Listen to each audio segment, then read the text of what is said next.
kasi siya lang po ang agency na nagsasabi he can live with his budget.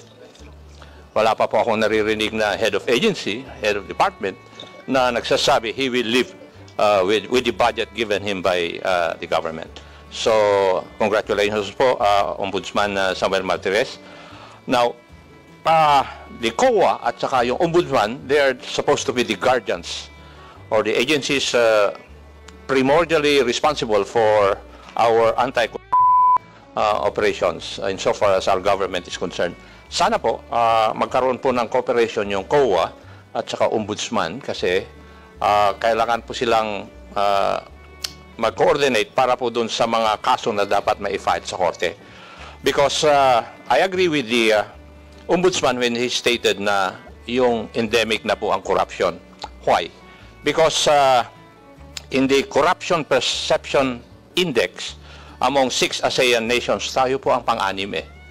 Where Singapore, Malaysia, Vietnam, Thailand, and Indonesia are above us insofar as Corruption Perception Index is concerned. Nandun po tayo sa huli.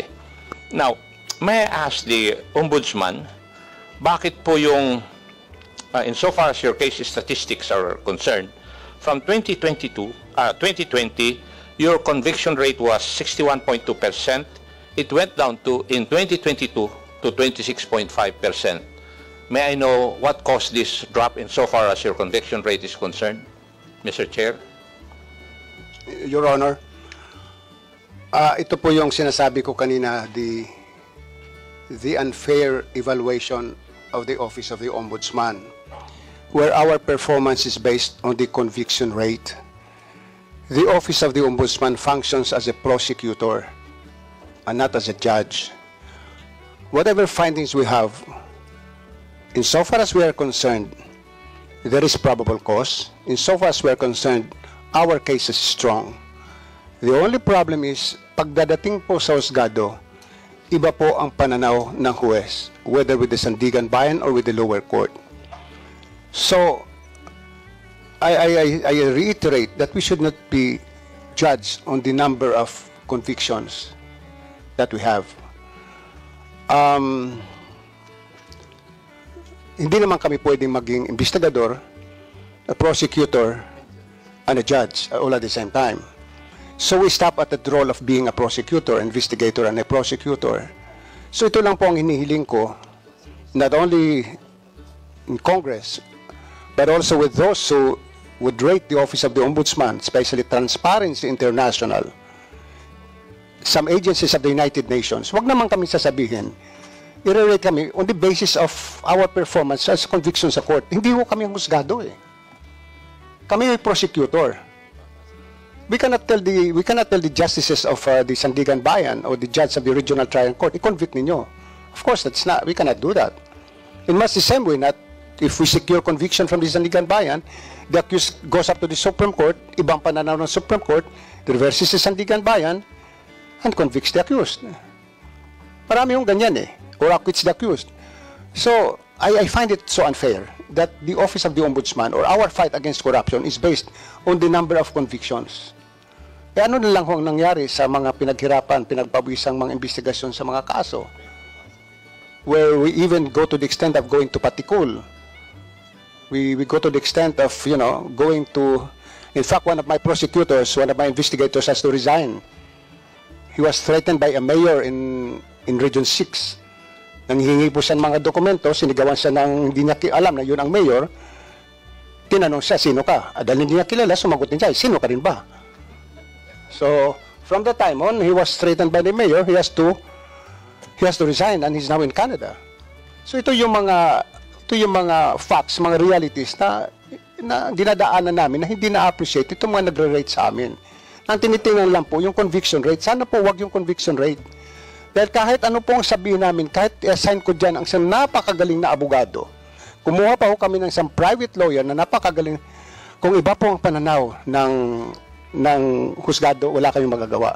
Sana husgahan kami sa aming disposal rate, sa number of cases that we dispose every year. Yun lang po, Your Honor. Thank you very much. Thank you, Mr. Chair. Hindi ko naman po hinuhusgahan yung conviction rate ng kwan. I just read the statistics insofar as your case statistics are concerned. But if we look at your evaluation rate, it's from 2020, it's 52.5%. It rose to 80.1% in 2022. Kita po naman dito sa statistics na ito. Kaya lang po nagiging curious po ako sa pagtatanong kung bakit ganito. So I find your answer logical, sir. So I will go to the next issue, which is your budget. Sir, excuse me po. Ipagpaumanin po ninyo, pero I'm not pointing an accusing finger.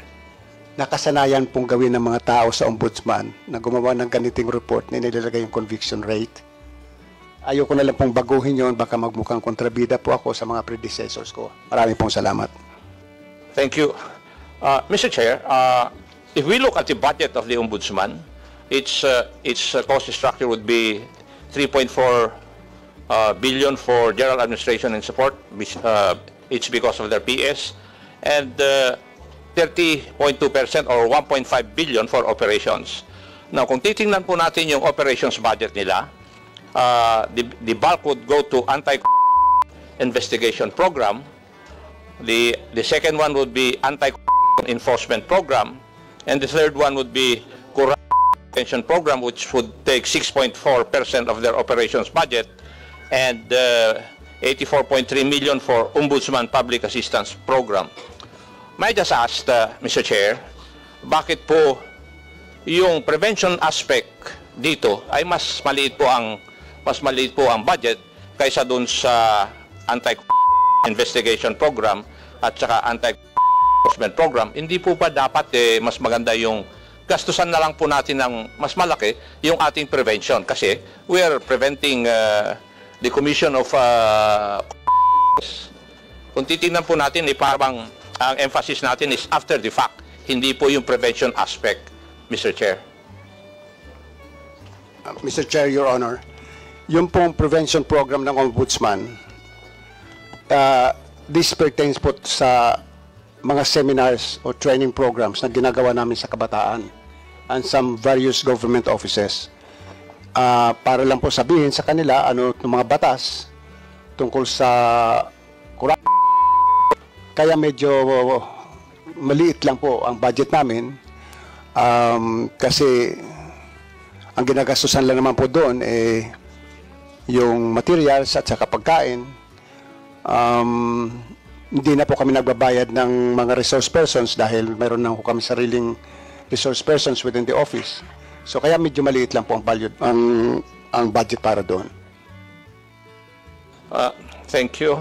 Would you agree with me, Mr. Chair, that we should increase the budget for, kasi yun po ang kailangan natin i-prevent natin. Hindi po yung we act after the fact. Yun po yung aking punto lang. If I ask the personal opinion of the Honorable Ombudsman, would he agree to this?